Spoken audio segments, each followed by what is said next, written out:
Hello, मेरा नाम प्रांजल और आज मैं बात करने वाला हूँ कंपनसेशन वाइंडिंग के बारे में। Again one of the most important topic, और ये जो है कम्यूटेशन प्रोसेस या कह सकते हैं आर्मेचर रिएक्शन का लास्ट टॉपिक है।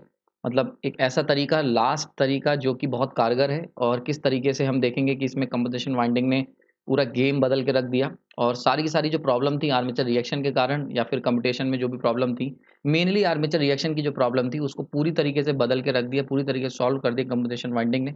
इस लेक्चर में हम लोग इसको बहुत डिटेल में डिस्कस करेंगे। तो जल्दी से देख लेते हैं क्या-क्या चीज़ें सीखने को मिलेंगी या कोड्स टू डिकोड जो हमें करने हैं, कि सबसे पहले कैसे आर्मेचर रिएक्शन के जो इफ़ेक्ट्स हैं, वो पोल फेसेस के अंदर हम लोगों ने सही करे, ठीक है? वो पोल फेसेस के अंदर हम लोगों ने इसको करेक्ट करा, इसको देखेंगे। दूसरा हम लोग देखेंगे कि कैसे हम लोग कंपनसेशन वाइंडिंग को एनर्जाइज़ करते हैं, ठीक है? जैसे कि हमने इंटरपोल्स को देखा था, इंटरपोल वाइंडिंग जो थी पुराने लेक्चर में, वो मैंने देखा था, उसको मैंने आर्मेचर वाइंडिंग के साथ सीरीज़ में कनेक्ट कर रखा था। अब यहाँ पे देखेंगे कंपनसेशन वाइंडिंग किस तरीके से कनेक्ट होती है और उसका फ्लक्स किस तरीके से जनरेट होता है, इसको सीखेंगे। And the third and the most important part की इफ़ेक्ट क्या होगा, ओवरऑल इफ़ेक्ट क्या होगा कंपनसेशन वाइंडिंग का पूरे सिस्टम पे, या आर्मेचर वेव कह सकते हैं, आर्मेचर रिएक्शन पे क्या इफ़ेक्ट पड़ेगा कंपनसेशन वाइंडिंग का। तो चलिए शुरू करते हैं। अगर बात करी जाए पुराने लेक्चर की, तो मैंने आपको आर्मेचर रिएक्शन और कंपनसेशन वाइंडिंग के ऊपर सब कुछ बता रखा है। प्लस मैंने आपको बहुत तरीके बताए थे कंपनसेशन को इम्प्रूव करने के, जैसा कि हमारा एक था ब्रश शिफ्ट मेथड था, रेजिस्टेंस कम्यूटेशन मेथड था। लास्ट लेक्चर जो मैंने डिस्कस करा था उसमें मैंने इंटरपोल यूज़ करे थे, ठीक है? तो इंटरपोल यूज़ करने के बाद जो हमारे पास वेवफ़ॉर्म आई थी, वो कुछ इस तरीके की वेवफ़ॉर्म हमारे पास निकल के आई थी। जिसमें ये क्या थे, ये हमारे क्या हैं, ये हैं आपके इंटरपोल्स, ये मैं बता चुका हूँ लास्ट लेक्चर में, ये थे तुम्हारे इंटरपोल्स, ठीक? और ये मेन पोल्स थे। तो हमने क्या देखा था कि यहाँ पे यानी कि जो इंटरपोलर एक्सिस थी इसके ऊपर इस पर्टिकुलर पॉइंट पे, तो यहाँ पे जो डिले था, यानी कि विदाउट इंटरपोल, अगर मैं इंटरपोल ना करूँ तो ये वेवफ़ॉर्म कुछ यहाँ पे जाके कम्यूटेट होती एंड देन इस तरीके से अपना पाथ कवर करती। लेकिन इंटरपोल यूज़ करने से क्या हुआ था, ये पहले ही कम्यूटेट हो गई, यानी कि पहले ही रिवर्स हो गई थी। इसके अंदर जो रिवर्सिबल था वो शिफ्ट हो गया था, और एमएनए जो थी वो ऑलमोस्ट तुम्हारी मैग्नेटिक न्यूट्रल एक्सिस जो थी वो जीएनए के अक्रॉस आ गई थी। यानी कि अगर मोटी-मोटी बात की जाए तो इंटरपोल जो हमने इंटरपोल्स यूज़ करे थे, उसने जो क्वाड्रेचर एक्सिस थी, ये बेसिकली क्वाड्रेचर एक्सिस है, तो क्यू एक्सिस या इंटरपोलर रीजन के अंदर आर्मेचर रिएक्शन को एकदम पिक्चर से हटा दिया था। ये बिल्कुल ऑलमोस्ट करेक्ट कर दी थी उसने, जो कि आइडियल वेवफ़ॉर्म होती है उसके करीब। लेकिन सबसे बड़ी इंपॉर्टेंट पार्ट था कि जो मेन फील्ड पोल्स थे, यानी कि ये पार्ट, यहाँ से यहाँ तक का जो रीजन था, इस पर्टिकुलर रीजन में अगेन अभी तक हमने इसको इम्प्रूव नहीं किया था। आप देख सकते हो कि यहाँ पे जो फील्ड वाइंडिंग है, फील्ड फ्लक्स है, रिजल्टेंट फील्ड फ्लक्स, वो इस तरीके से राइज़ अप हो रहा है कंटीन्यूअसली एंड देन यहाँ पे एकदम से फॉल हो रहा है। तो जबकि एक्चुअल में क्या होता है, ये मैं बता चुका हूँ। एक्चुअल की जो वेव फॉर्म होती है वो कुछ इस तरीके की होती है, ट्रापेज़ॉइडल टाइप की, ठीक है? जो आइडियल, यानी कि अगर आर्मेचर रिएक्शन नहीं हो रहा है उस केस में जो फील्ड फ्लक्स होता है। लेकिन आर्मेचर रिएक्शन के कारण ये इस तरीके शिफ्टिंग थी, और इंटरपोल ने कोई खास रोल प्ले नहीं कर रहे थे, मेजर रोल इस फील्ड यानी कि पोल शो के अंदर, या कह सकते हैं पोल्स के अंदर का जो एरिया है उसके उस पर्टिकुलर एरिया में आर्मेचर रिएक्शन को रिमूव करने के लिए। यही एक सबसे बड़ा डिसएडवांटेज था इंटरपोल्स का, कि वो केवल इंटरपोलर रीजन या कह सकते हैं क्वाड्रेचर एक्सिस में ही काम कर रहे थे, ठीक है? तो यहाँ से इंजीनियर्स ने सोचा कि हमें कुछ और व्यवस्था करनी पड़ेगी इस पर्टिकुलर प्रॉब्लम को सॉल्व करने के लिए, ठीक है? तो वहाँ से जन्म होता है हमारे पास कंपनसेशन वाइंडिंग का। इंपॉर्टेंट टर्म है कंपनसेशन, ठीक है? कंपनसेशन वाइंडिंग, क्लियर हो रहा है? तो कंपनसेशन वाइंडिंग जो था, इसमें क्या चीज़ कंपनसेट करी जा रही है, तो इसमें जो है, इसमें हम लोग कंपनसेट करेंगे आर्मेचर रिएक्शन को, किसके अंडर में, अंडर, बहुत इंपॉर्टेंट चीज़ है, अंडर पोल शोज़, यानी कि पोल शोज़, ठीक है? तो पोल शू के अंदर का जो एरिया है वहाँ पे आर्मेचर रिएक्शन का जो इफेक्ट है उसे इंप्रूव करेंगे। अच्छा, इंटरपोल मैंने बता चुका हूँ, इंटरपोल में आर्मेचर रिएक्शन इंप्रूव करी जाती थी कहाँ की, अंडर क्यू एक्सिस, या कह सकते हैं इंटरपोलर रीजन, ठीक है? क्लियर हो रहा है? तो ये चीज़ ध्यान रखना, पेपर में पूछी जाती है कि कंपोजिशन वाइंडिंग जो है वो इंप्रूव तो करती है armature reaction, but under which pole, under कौन से एरिया में, तो अंडर पोल शो के अंडर का जो एरिया है यहाँ पे मैंने बता दिया है, ठीक? तो जल्दी से देख लेते हैं किस तरीके से होती है। तो ये कुछ स्ट्रक्चर बेसिकली यूज़ करा जाता है आर्मेचर वाइंडिंग करने के लिए। इसमें ये जो पोल शोज होते हैं, यानी कि जैसे ये यहाँ पे दिख रहा है तुम्हें, तो ये पोल शोज के अंदर वाइंडिंग एक्चुअल में की जाती है। For example this one is the pole shoe, अगर ये पोल शो है तो यहाँ पे ये वाइंडिंग की जाएगी। बहुत ध्यान से समझना, यहाँ पे स्लॉट कट होते हैं, कंडक्टर्स को प्लेस करा जाता है और यहाँ पे वाइंडिंग की जाती है। और ये जो है, ये जो वाइंडिंग की जाती है वो कुछ इस तरीके से, जैसे इसमें स्ट्रक्चर बनाया हुआ है कि एक बार टर्न इस तरीके से जा रहा है, यहाँ से क्रॉस का मतलब है करंट एंटर कर रहा है, और यहाँ पे डॉट का मतलब है करंट यहाँ से आउट हो रहा है, जैसे कि डायग्राम बता रखा है। तो पोल शोज जो हैं, यानी कि जो पोल फेसेस होते हैं, इनके ऊपर कंपनसेशन वाइंडिंग की जाती है। ये रोटर स्लॉट है, रोटर के ऊपर आपकी की जाती है अगेन आर्मेचर वाइंडिंग की जाती है, ठीक है? ये चीज़ क्लियर हो गई होगी। तो ये चीज़ ध्यान रखना, इंपॉर्टेंट टर्म क्या है कि कहाँ पे की जाती है, पोल फेसेस पे की जाती है, नाउ नेक्स्ट इंपॉर्टेंट टर्म आती है कि कैसे की जाती है, यानी कि वाइंडिंग जो है वो कनेक्शन कैसे होगा, कनेक्शन उस वाइंडिंग का किस तरीके से होता है, कैसे हम एनर्जाइज करेंगे, जो कि मैंने बताया था शुरुआत में कोर्स टू डिकोड में कि how to energize compensation winding. तो उसका आंसर है इन सीरीज। अगेन इसे हम लोग सीरीज में लगाते हैं, किसके साथ, आर्मेचर वाइंडिंग के साथ, आर्मेचर वाइंडिंग के साथ, ध्यान रखना आर्मेचर वाइंडिंग के साथ ये सीरीज में लगाते हैं, ठीक है। इंपॉर्टेंट चीज क्या है यहाँ पे, जैसे कि मैंने बताया था इंटरपोल वाइंडिंग को भी हम लोग सीरीज में कनेक्ट करते हैं आर्मेचर वाइंडिंग के, और कंपनसेशन वाइंडिंग को भी। एक डिफरेंस जो मेजर डिफरेंस आ जाता है सीरीज में कनेक्ट करने के बाद, वो क्या क्या आता है कि जो फ्लक्स बनेगा, फ्लक्स वो कैसा बनेगा। तो इस तरीके से इनको हम लोग सीरीज में कनेक्ट करते हैं, यानी कि आर्मेचर वाइंडिंग जो है वो इस तरीके से की जाती है कि उसके अंदर जो करंट फ्लो करे, करंट वो क्या करे, अपोजिट हो, अपोजिट होना चाहिए किसके, आर्मेचर वाइंडिंग के। बहुत इंपॉर्टेंट, आर्मेचर वाइंडिंग के, यानी कि जो आर्मेचर वाइंडिंग के अंदर जो करंट फ्लो कर रहा है और जो कंपनसेशन वाइंडिंग के कंडक्टर्स के अंदर करंट फ्लो कर रहा है वो एक दूसरे के अपोजिट होना चाहिए, ठीक है। तो यानी कि देखो कनेक्ट तो सीरीज में होगी आर्मेचर वाइंडिंग के साथ, यानी कि जितना करंट आई ए, यानी कि जो आर्मेचर वाइंडिंग के अंदर जो करंट फ्लो करेगा वो सेम करंट जो है वो कंपनसेशन वाइंडिंग के अंदर भी फ्लो करेगा, कंपनसेशन वाइंडिंग में भी सेम करंट फ्लो करेगा, आई ए ही। डिफरेंस क्या होगा, डिफरेंस होगा करंट की डायरेक्शन, या कह सकते हैं फ्लक्स की पोलैरिटी का। तो जो आई ए जो होगा वो जिस डायरेक्शन में करंट फ्लो करेगा आर्मेचर वाइंडिंग में, वो जस्ट अपोजिट होगा जो करंट फ्लो करेगा कंपनसेशन वाइंडिंग में, ठीक है। इसके ऊपर बहुत डिटेल में हम लोग चर्चा करेंगे और मैं आपको बताता हूँ कि ऐसा क्यों ज़रूरी है, ठीक है। तो ये चीज़ ध्यान रखना। तो अच्छा एक चीज़ और बतानी रहेगी, ये मैंने पुराने लेक्चर में बताया था कि इंटरपोल वाले लेक्चर में, उसको ही मैंने सीरीज में कनेक्ट करा था।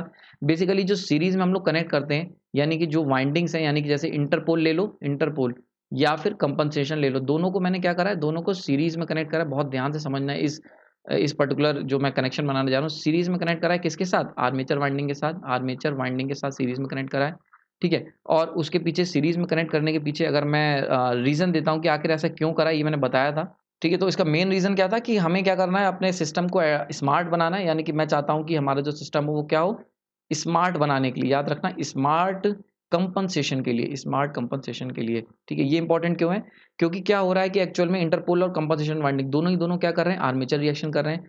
तो सीरीज में जो वाइंडिंग होती है इसके इससे क्या हो जाता है, यानी कि ये जो करंट होगा वो भी आईए और आर्मेचर करंट भी आईए हो जाएगा, क्लियर हो रहा है। तो अगर हम बात करें दोनों में सेम करंट होगा, तो लोड अगर मान लेते हैं, लोड एलओडी, लोड चेंज होगा, लोड चेंज होने से क्या होगा, आईए चेंज होगा, आईए चेंज होगा, आईए चेंज होने से आर्मेचर रिएक्शन में चेंज आ जाएगा, ठीक है। और तुम कर क्या रहे हो, तुम आर्मेचर रिएक्शन पे ही तो काम कर रहे हो, यानी कि इंटरपोल वाइंडिंग हो चाहे कंपनसेशन वाइंडिंग हो, दोनों की दोनों हम लोग क्यों डिजाइन कर रहे हैं, आर्मेचर रिएक्शन को आर्मेचर रिएक्शन के इफेक्ट को कम करने के लिए। तो आर्मेचर रिएक्शन जैसे चेंज होगा उसी हिसाब से आईए से क्या होगा, कंपनसेशन वाइंडिंग या फिर इंटरपोल वाइंडिंग, दोनों के दोनों वाइंडिंग्स में जो करंट होगा आईए वो भी चेंज हो जाएगा, वो भी चेंज होगा। तो इसीलिए क्या होगा, नेट इफेक्ट एक दूसरे का बराबर बना रहेगा। फॉर एग्जांपल, मतलब अगर एक टैगलाइन कही जाए तो जितना इफेक्ट उतना कंपनसेशन, मतलब जितना आर्मेचर रिएक्शन होगा केवल उतना ही हमारी जो वाइंडिंग है उतना ही कंपनसेशन इफेक्ट प्रोड्यूस करेगी, चाहे इंटरपोल वाइंडिंग हो चाहे कंपनसेशन वाइंडिंग हो, ठीक है। तो इसको स्मार्ट बनाने के लिए, क्योंकि क्या हुआ कि मान लेते हैं फॉर एग्जांपल अगर मैं कंपनसेशन वाइंडिंग फिक्स करंट की ले लेता, तो ऐसे में लोड चेंज होने पर आर्मेचर रिएक्शन तो चेंज अलग अलग, मतलब अलग अलग रेशियो में चेंज होगा। तो आर्मेचर रिएक्शन क्या होगा, वेरिएबल क्वांटिटी है।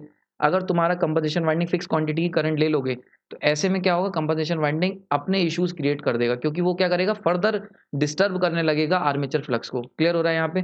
तो हमें केवल उतना ही इफेक्ट क्रिएट करना है कंपनसेशन वाइंडिंग या इंटरपोल वाइंडिंग का जितना कि आर्मेचर रिएक्शन हो रहा है, ठीक। तो यानी कि टैगलाइन हमेशा याद रखना, जितना आर्मेचर रिएक्शन का इफेक्ट होगा उतना ही कंपनसेशन जनरेट करूंगा। तो इस इतना स्मार्ट बनाने के लिए अपने सिस्टम को कि वो केवल उतना ही जनरेट करे जितनी ज़रूरत है, हम लोग क्या करते हैं, सिंपल सा लॉजिक है, आप सीरीज में कनेक्ट कर दो। तो जैसे जैसे आईए वेरी करेगा वैसे वैसे आपकी कंपनसेशन वाइंडिंग और इंटरपोल वाइंडिंग का करंट जो होगा वो वेरी करेगा और इफेक्ट चेंज हो जाएगा, क्लियर हो रहा है। ओके, आगे चलते हैं। अगर इसको बात करी जाए डिटेल को, कि डिटेल में कि किस तरीके से ये काम करता है, यानी कि वर्किंग बहुत इंपॉर्टेंट चीज़ है। मैं बात करने वाला हूँ वर्किंग, ठीक है। वर्किंग के बारे में अगर बात की जाए कैसे काम कर रही है, जो मेन मुद्दा है हमारा कि किस तरीके से काम कर रही है, तो इसको मैं दो तरीके से समझाऊंगा वर्किंग को, ठीक है। वर्किंग कैसे, एक तो मैं फिजिकली आप लोग को समझाऊंगा फिजिकली काम कैसे हो रहा है, जो कि मेरे हिसाब से मोस्ट इंपॉर्टेंट है। यानी कि जब भी तुम एग्जाम दे रहे होगे या जब भी अगर आपसे कोई पूछता है, अंडरस्टैंडिंग अगर तुम्हें मशीन की बढ़ानी है तो फिजिकली समझना बहुत ज़रूरी है। दूसरा मैं बताऊंगा वेव फॉर्म से, वेव फॉर्म से यानी कि थोड़ा सा टेक्निकली भी समझाऊंगा तुम्हें, यानी कि वेव फॉर्म के थ्रू भी मैं इसको समझने की कोशिश करूंगा। तो सबसे पहले अगर मैं बात कर लेता हूँ यहाँ पे फिजिकली की, उसको समझ लेते हैं जल्दी से। तो फॉर एग्जांपल दिस वन, अगर हमारे पास पोल शो है कुछ इस तरीके का, ठीक है, और ये मेरे पास रोटर है, इस तरीके से रोटर बना रखा है। रोटर का केवल मैं हाफ पोर्शन ले रहा हूँ, जस्ट इसका रिवर्सिबल जो होगा वो यहाँ पे होगा नेक्स्ट पोर्शन पे, ठीक है।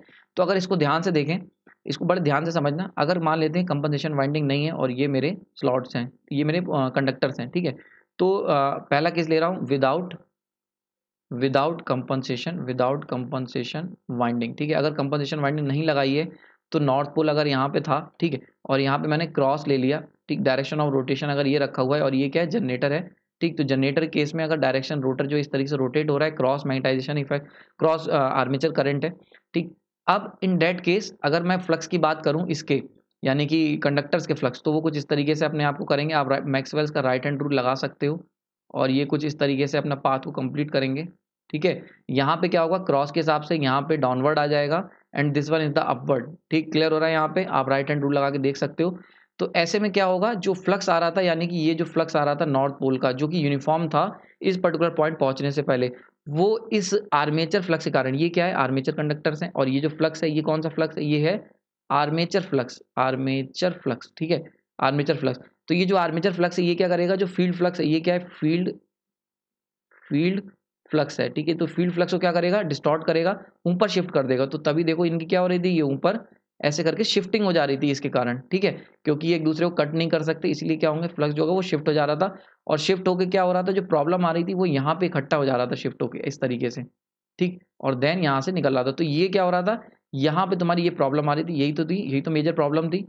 प्रॉब्लम ये क्या थी, क्रॉस मैग्नेटाइजेशन इफेक्ट के कारण क्या हो रहा था, ये शिफ्ट हो जा रहा था ऊपर, ठीक है। इसको हम कह सकते हैं शिफ्टिंग की प्रॉब्लम थी, शिफ्टिंग ऑफ फील्ड फ्लक्स, ये प्रॉब्लम थी। ये मैं बहुत डिटेल में बता चुका हूँ कई बार, एक बार जस्ट आपको बता रहा हूँ कि क्या एक्चुअल में समस्या थी, फील्ड फ्लक्स की जो शिफ्टिंग की प्रॉब्लम थी, ठीक है। और ये शिफ्टिंग के कारण इस पर्टिकुलर एरिया क्या हो रहा था, सैचुरेट हो जा रहा था and again result in demagnetization effect picture में आ रहा था, ठीक, ये प्रॉब्लम थी। अब जरा देखते हैं कि कंपनसेशन वाइंडिंग ने इसको कैसे सॉल्व करा, उसको देख लेते हैं, ठीक है। तो अगेन सेम सर्किट बना रहा हूँ, ध्यान से देखना, ठीक है। ये हमारा पोल शो हो गया, ठीक है, और ये मेरे पास रोटर है, अगेन हाफ रोटर बना रहा हूँ, जस्ट इसका रिवर्स साउथ में बनेगा, ठीक है। और यहाँ पे हम मान लेते हैं नॉर्थ पोल है और ये हमारे पास जनरेटर है, डायरेक्शन ऑफ रोटेशन सेम है एंड यहाँ पे हमारे पास तीन ही कंडक्टर ले रहा हूँ, थोड़ा सा सिंप्लीफाई रहेगा, ठीक। अब मैंने क्या करा, इस बार यहाँ पे भी वाइंडिंग कर दी है, ठीक, ये हो गई वाइंडिंग, ठीक। ये कहलाएगी, ये जो मैंने वाइंडिंग करी है ये करी है कंपनसेशन वाइंडिंग, ठीक है। ये कौन सी वाइंडिंग करी, ये है तुम्हारी कंपनसेशन वाइंडिंग, बहुत इंपॉर्टेंट, ठीक है। तो ये आपकी है कंपनसेशन वाइंडिंग, ठीक है। ये तुम्हारी कंपनसेशन वाइंडिंग, मैंने कंपनसेशन वाइंडिंग इस पे कर दी है, क्लियर हो रहा है। और ये क्या है, ये अगेन आर्मेचर वाइंडिंग है, जैसा कि मैंने बताया था, आर्मेचर वाइंडिंग, क्लियर हो रहा है। अब देखो आर्मेचर वाइंडिंग मैंने बताया था क्या बन रहा है, क्रॉस बन रहा था, अगर डायरेक्शन ऑफ रोटेशन ये नॉर्थ पोल है, ठीक। तो अब तुमने क्या करा था, यानी कि अभी मैंने प्रीवियस तुम्हें बताया था, यहाँ पे जितना भी अभी तक कंपनसेशन वाइंडिंग के बारे में बताया है, उसके अंदर क्या बनेगा, जो तुम्हारे वाइंडिंग होगी वो जस्ट अपोजिट होगी, क्या होगा, आर्मेचर वाइंडिंग के, ठीक है, ये मैंने बताया था। तो आप जरा देखते हैं, तो इसके अंदर जो फ्लक्स बनेगा, यानी कि इसके अंदर जो करंट की डायरेक्शन है वो जस्ट अपोजिट होगी आर्मेचर वाइंडिंग के करंट के। तो यहाँ क्या आना चाहिए, डॉट आ जाएगा, क्लियर हो रहा है, डॉट आ गया। तो अगर केवल इसकी बात की जाए, यानी कि इस वाले फ्लक्स की, आर्मेचर वाइंडिंग की, तो इसका फ्लक्स क्या था, इस तरीके से था फ्लक्स, ये जल्दी से डायरेक्शन बनाते हैं, अगेन मैक्सवेल्स का राइट हैंड रूल लगा के तुम इसकी डायरेक्शन निकाल सकते हो, ठीक। तो यहाँ पे डाउनवर्ड और यहाँ पे अपवर्ड, क्लियर हो रहा है, मैक्सवेल्स का रूल लगा के, ठीक है। अब बात कर लेते हैं, अगर डॉट यानी कंपनसेशन वाइंडिंग के अगर फ्लक्स की बात की जाए तो वो कैसा फ्लक्स आएगा, तो वो कुछ अपना फ्लक्स इस तरीके से बनाएगा, ठीक है। ये देखो, ये आगे कंपनसेशन वाइंडिंग का फ्लक्स, क्लियर हो रहा है, कंपनसेशन वाइंडिंग का फ्लक्स, ठीक है। अब कंपनसेशन वाइंडिंग अगर फ्लक्स की बात करी जाए, अगेन सेम तुम क्या करोगे, मैक्सवेल्स का राइट हैंड रूल लगो, तो इसमें देखो इस बार डायरेक्शन क्या है, यहाँ पे डाउनवर्ड है और यहाँ पे अपवर्ड है, क्लियर हो रहा है। तो अब देखो बड़ा इंपॉर्टेंट चीज, अगर इस पर्टिकुलर पार्ट को देखो, ठीक है, तो इसको मैं अच्छा लिख भी दे रहा हूँ, कंफ्यूजन नहीं होना। ये कौन सा है, ये है तुम्हारी कंपनसेशन वाइंडिंग का फ्लक्स, ठीक। और ये वाला कौन सा फ्लक्स है, ये है तुम्हारा आर्मेचर आर्मेचर फ्लक्स, ठीक है। ये आर्मेचर का फ्लक्स है, ये कंपनसेशन वाइंडिंग फ्लक्स है। अब देखो इस पर्टिकुलर एरिया को जरा एनालाइज करो, तो इसमें क्या है, दोनों एक दूसरे के अपोजिट हैं। कंपनसेशन वाइंडिंग का अगर बात की जाए, आर्मेचर वाइंडिंग का फ्लक्स डाउनवर्ड है, ठीक है, और कंपनसेशन वाइंडिंग का जो फ्लक्स है वो क्या है, अपवर्ड है, यानी कि एक दूसरे के अपोजिट है। इसी तरीके से अगर इस पर्टिकुलर एरिया की बात की जाए, यहाँ पे अगेन कंपनसेशन वाइंडिंग का फ्लक्स डाउनवर्ड है यहाँ पे, और यहाँ पे जो आर्मेचर वाइंडिंग का फ्लक्स है वो अपवर्ड है। तो देखो इस एरिया को देख लो चाहे इस एरिया को, यानी कि ओवरऑल क्या हो रहा है, जो कंपनसेशन वाइंडिंग का फ्लक्स है वो तुम्हारे आर्मेचर वाइंडिंग के फ्लक्स को एक दूसरे को कैंसिल आउट करने की कोशिश कर रहा है, यानी कि न्यूट्रलाइज करने की कोशिश कर रहा है, ठीक है। तो इस तरीके से जब वो न्यूट्रलाइज करेगा तो जो तुम्हारा इफेक्ट था, यानी कि जो डीमैग्नेटाइजेशन और क्रॉस मैग्नेटाइजेशन का जो नेट इफेक्ट था वो क्या होगा, वो खत्म हो जाएगा, ठीक है। क्योंकि ये जो आर्मेचर वाइंडिंग का फ्लक्स था इसी की वजह से तो यहाँ शिफ्टिंग हो रही थी। जब ये दोनों फ्लक्स एक दूसरे को कैंसिल आउट कर लेंगे तो अब जो नेट फ्लक्स होगा वो सीधे सीधे जाएगा, इस तरीके से एंटर करेगा आपके आर्मेचर के रोटर में, यानी कि मशीन के रोटर में, ठीक है। अब क्या होगा, ये जो गैदरिंग हो रही थी पोल टिप पे वो नहीं होगी, क्योंकि जो आर्मेचर का फ्लक्स है वो पूरी तरीके से कैंसिल आउट कर दिया गया है कंपनसेशन वाइंडिंग के फ्लक्स के कारण। इसीलिए मैंने कंपनसेशन वाइंडिंग को, जो मैंने ऊपर तुम्हें दो बातें बताई थी बहुत इंपॉर्टेंट, पहली बात जो मैंने बताई थी कंपनसेशन वाइंडिंग इसीलिए सीरीज में लगाएंगे आर्मेचर वाइंडिंग के, ताकि जो करंट हो कंपनसेशन वाइंडिंग के अंदर जो करंट फ्लो कर रहा है वो भी आईए हो और आर्मेचर वाइंडिंग का भी आईए हो। क्यों? क्योंकि ताकि नेट फ्लक्स जो बन सके, यानी कि कंपनसेशन वाइंडिंग का जो फ्लक्स है यानी कि फाई कंपनसेशन वाइंडिंग वो इक्वल हो फाई आर्मेचर, दोनों का फ्लक्स जब बराबर होगा तभी एक दूसरे को कैंसिल आउट करेगा।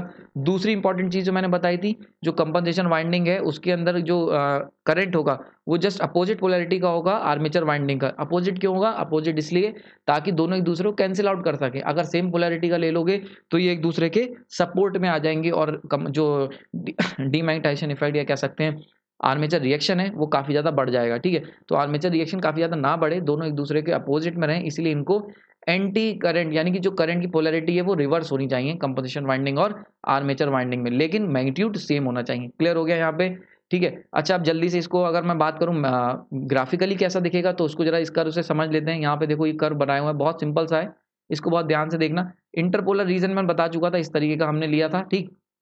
साउथ पोल, अच्छा खास बात ध्यान रखना, साउथ पोल यहाँ पे इस पर्टिकुलर डायग्राम को समझने में कि साउथ पोल जो है उसको मैंने पॉजिटिव फ्लक्स लिया है और नॉर्थ पोल को नेगेटिव फ्लक्स लिया है, ठीक है। इससे समझते हैं। तो देखो अगर इसकी बात की जाए, यानी कि ये क्या है कंपनसेशन वाइंडिंग, ये पर्टिकुलर क्या दिखा रहा है, ये जो चीज़ दिखा रही है ये क्या है, ये तुम्हारी है कंपनसेशन वाइंडिंग, कंपनसेशन वाइंडिंग, ठीक है। और ये जो है यानी कि यहाँ पे जो कंडक्टर लगे हुए जैसे कि यहाँ डॉट लगा हुआ है, ठीक है, तो ये वाले जो कंडक्टर्स होंगे ये, और यहाँ क्रॉस है, ठीक है, ये क्रॉस वाले हैं और ये डॉट वाले हैं, ठीक है। तो ये जो वाइंडिंग है ये कौन सी वाइंडिंग है, ये है तुम्हारी armature winding, armature winding. Clear हो रहा है, ठीक है, आर्मेचर वाइंडिंग, ओके। तो अगर बात की जाए आर्मेचर वाइंडिंग की तो देखो जो साउथ के नीचे वाले हैं यानी कि डॉट, वो क्या करेंगे, वो इसको पॉजिटिव की तरफ ले जाएंगे, क्योंकि साउथ को मैंने पॉजिटिव लिया है तो देखो नेट फ्लक्स क्या होगा, पॉजिटिव की तरफ बढ़ना शुरू करेगा, ऐसे करके स्टेप वाइज, ये मैं बता चुका हूँ प्रीवियस लेक्चर में, ठीक। और नॉर्थ के नीचे क्या होगा, नेगेटिव की तरफ जाएगा, ये हो गया ट्रायंगुलर वेवफॉर्म आती निकल के आर्मेचर फ्लक्स की, ये मैं बता चुका हूँ, याद रखना। ये पेपर में बहुत बार पूछा जाता है कि जो आर्मेचर फ्लक्स होता है, आर्मेचर फ्लक्स उसकी शेप कैसी होती है, उसकी ट्रायंगुलर शेप होती है, याद रखना ट्रायंगुलर, क्लियर है, ट्रायंगुलर शेप होती है, ठीक। ये सब क्लियर था। अब इंपॉर्टेंट चीज क्या हुई, यहाँ पे जो नई चीज आई है वो आई है तुम्हारी कंपनसेशन वाइंडिंग निकल के। कंपनसेशन वाइंडिंग को अगर देखते हैं ये वाली पर्टिकुलर वाइंडिंग, तो इसको देखो, तो साउथ के नीचे मैंने क्या करा, क्रॉस बनेगा, यहाँ डॉट है तो यहाँ क्या आएगा, क्रॉस आएंगे, यहाँ पे याद रखना, अगर इसको जूम करके देखोगे तो यहाँ क्रॉस आ रहे हैं, तो अगर डॉट से ऊपर जा रही है वेव तो क्रॉस से नीचे जाएगी, बिल्कुल वैसे ही। तो देखो क्रॉस से ही नीचे गई, इस तरीके से स्टेप करते हुए नीचे गई, ठीक। इस पर्टिकुलर एरिया में कोई भी वाइंडिंग नहीं है, तो ऐसे केस में क्या होगा, ये कांस्टेंट रहेगी। देन यहाँ पे क्या हो रहा है, अगेन वाइंडिंग है तो ये वापस से पॉजिटिव जाएगी। यहाँ पे अगर इसको जूम करके देखोगे तो यहाँ पे डॉट आएगा, क्यों?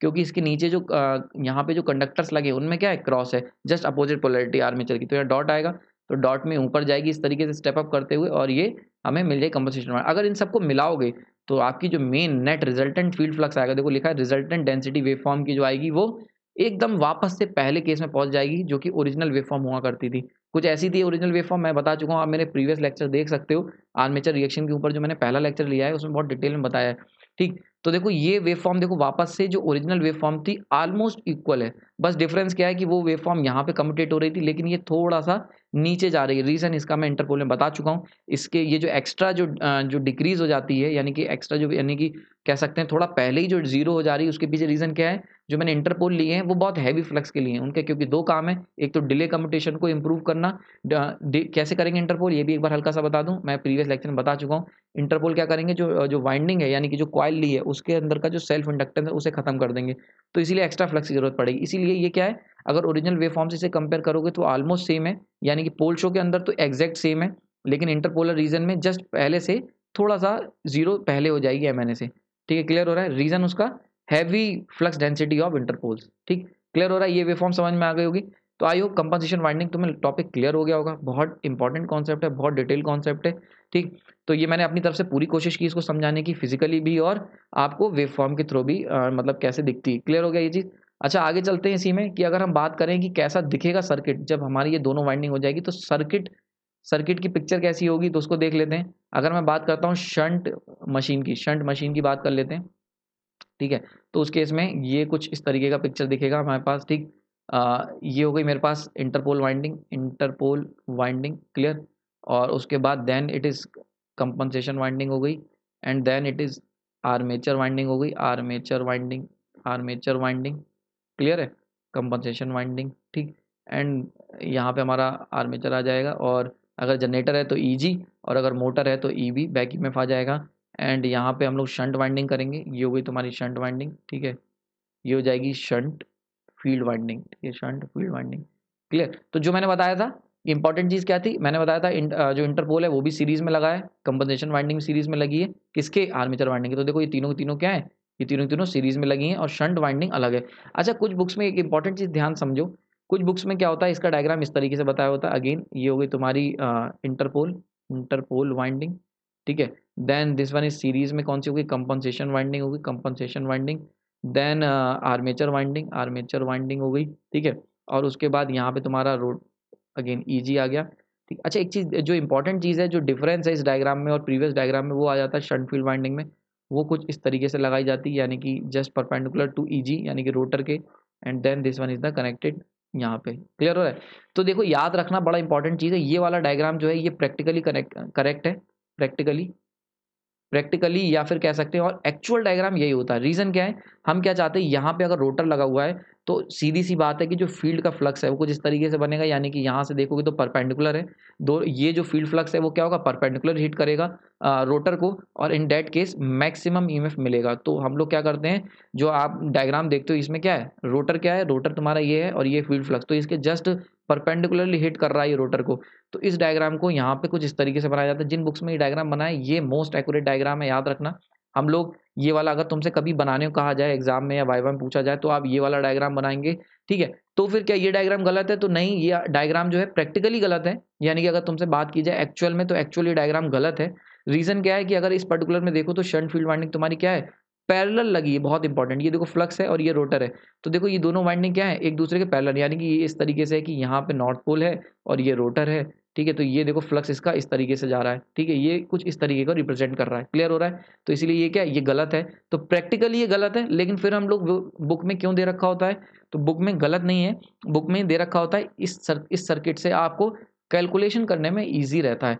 जब तुम कैलकुलेशन करोगे यानी केवीएल लगाओगे, जैसा मैंने सर्किट एनालिसिस में बताया हुआ है, इसके ऊपर मैं डिटेल्ड लेक्चर ऑलरेडी ले चुका हूँ, कैसे हम लोग सर्किट में केवीएल और केसीएल लगाते हैं। जब तुम केवीएल लगाओगे तो जो पैरेलल सर्किट होता है उसको इस तरीके से बनाने से सर्किट को थोड़ा सॉल्व करना इजी होता है। तो अगर तुम्हें कैलकुलेशन के लिए लेना है, कैलकुलेशन सॉल्व करने के लिए, तो आप ये वाला सर्किट प्रेफर करो, ठीक है। क्योंकि इसमें थोड़ा सा सॉल्व करने में दिक्कत हो सकती है आप लोगों को, केवीएल लगाने में थोड़ा सा अटपटा लगता है, कुछ मिस कर सकते हो। तो ये वाला अगर आपको लेकिन अगर तुमसे वाइवा में पूछा जाए, या तुम केवल सीरीज मोटर या शंट मोटर के डायग्राम बना रहे हो, इन डेट केस तुम्हें क्या करना है, ये वाला सर्किट ही यूज़ करना है, ये वाला सर्किट ही प्रेफर करना है, और ये वाला जो सर्किट है ये आप केवल कैलकुलेशन के लिए यूज़ करेंगे, ठीक। आई भी समझ में आ गई होगी। अच्छा, अगर सीरीज वाइंडिंग का सर्किट बनाए वो कैसे बनेगा, तो अगेन हमेशा याद रखना, जो भी तुम्हारी फील्ड वाइंडिंग होगी वो हमेशा 90 डिग्री में होगी रोटर के साथ, ठीक है। तो ये तुम्हारा रोटर हो गया, ये अगेन सीरीज में आ गया, और ये तुम्हारा सर्किट कुछ इस तरीके से हो गया, ठीक है। तो देखो ये सीरीज वाइंडिंग है, ठीक है, और यहाँ पे आर्मेचर वाइंडिंग ले लेते हैं, ठीक। आर्मेचर वाइंडिंग हो गई, ये तुम्हारा रोटर हो गया। क्लियर हो रहा है? तो देखो अगेन ये क्या है, 90 डिग्री पे है, 90 डिग्री होना ज़रूरी है, याद रखना ये चीज़। तो ठीक है, इसी तरीके से कोई भी सर्किट तुम बना सकते हो। इंपॉर्टेंट चीज़ क्या है, जो फील्ड फ्लक्स है, यानी कि जो फील्ड वाइंडिंग है या फील्ड फ्लक्स जो बना रहा है वो हमेशा 90 डिग्री होना चाहिए रोटर के साथ। क्लियर हो गया ये चीज़ समझ में आ गई होगी, ठीक। तो आई होप ये लेक्चर तुम्हें समझ में आएगा। इस लेक्चर में मैंने कंपनसेशन वाइंडिंग बता दी। अब मैंने आपको सारे तरीके बता दिए जिससे आप आर्मेचर रिएक्शन और कम्यूटेशन को इंप्रूव कर सकते हो। यानी कि अगर बात की जाए कंपनसेशन वाइंडिंग की, तो कंपनसेशन वाइंडिंग जो है एक बहुत ही महंगा प्रोसेस है।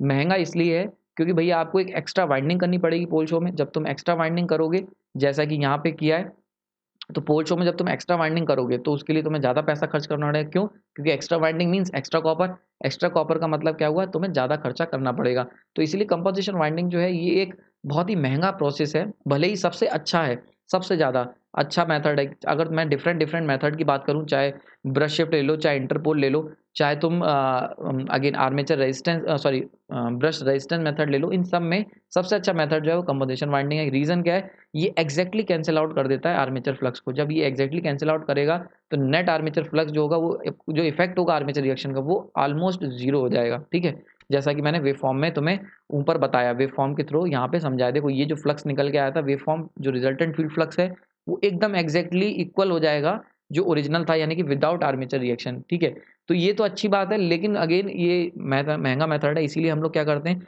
जो बड़ी मशीन्स होती हैं, यानी कि हैवी ड्यूटी मशीन्स या हैवी हैवी वॉट की हैवी पावर मशीन्स होती हैं, जिनकी रेटिंग बहुत ज़्यादा हाई होती है, उस केस में हम लोग कंपनसेशन वाइंडिंग करते हैं। अगर आपकी छोटी मशीन है तो इंटरपोल आपके लिए सफिशिएंट है, इंटरपोल वाइंडिंग से तुम काम चला सकते हो। ठीक है, इंटरपोल्स जो है वाइंडिंग, वो आप हर मशीन में यूज़ कर सकते हो। अगर आपकी हाई रेटिंग है तब भी इंटरपोल यूज़ करोगे कंपोजिशन वाइंडिंग के साथ। अगर आपके पास लो ड्यूटी है तब भी यूज़ कर सकते हो। हाँ, बहुत स्मॉल साइज़ में नहीं यूज़ करोगे। ठीक है, इंटरपोल के खास यूज़ करने की वजह क्या है, interpole armature reaction interpolar region में इंप्रूव करने के साथ साथ जो तुम्हारा डिले कम्यूटेशन था उसको भी इंप्रूव करता है। कंपोजिशन वाइंडिंग डिले कम्यूटेशन में कुछ खास रोल प्ले नहीं करती है। तो कम्यूटेशन को अगर तुम्हें परफेक्टली इंप्रूव करना है, ठीक, तो इंटरपोल वाइंडिंग यूज़ करोगे, क्योंकि वो डिले कम्यूटेशन को भी इंप्रूव करेगी, आर्मेचर रिएक्शन को कम इंप्रूव करेगी, केवल क्वाड्रेचर रीजन में इंप्रूव करेगी। अगर तुम्हारा मेन फोकस, अगर आपका अगर एज अ मैं आपको गाइड बताऊं, तो अगर आपका मेन फोकस है आपको आर्मेचर रिएक्शन पूरी तरीके से हटाना है पिक्चर से, तो कंपनसेशन वाइंडिंग खरीद लगा डालो, मशीन ऐसी लो जिसमें कंपनसेशन वाइंडिंग हो। अगर तुम्हें केवल कम्यूटेशन को इंप्रूव करना है, स्पार्कलेस कम्यूटेशन लेना है, तो केवल इंटरपोल वाइंडिंग पे आप चले जाओ। लेकिन अगर तुम्हें पूरी तरीके से आइडियल मशीन चाहिए, ऐसी मशीन चाहिए जिसमें ना तो आर्मेचर रिएक्शन हो ना ही डिले कम्यूटेशन हो, दोनों को इंप्रूव करना है, तो इन दैट केस तुम जाओगे compensation winding plus interpole winding दोनों के साथ मशीन को खरीदोगे। ठीक है, आई होप ये लेक्चर आपके लिए हेल्पफुल होगा। आपने अपना कीमती समय दिया, उसके लिए धन्यवाद। कोई भी अगर इससे रिलेटेड कमेंट है तो नीचे कमेंट सेक्शन बॉक्स में बता सकते हो। तब तक के लिए धन्यवाद।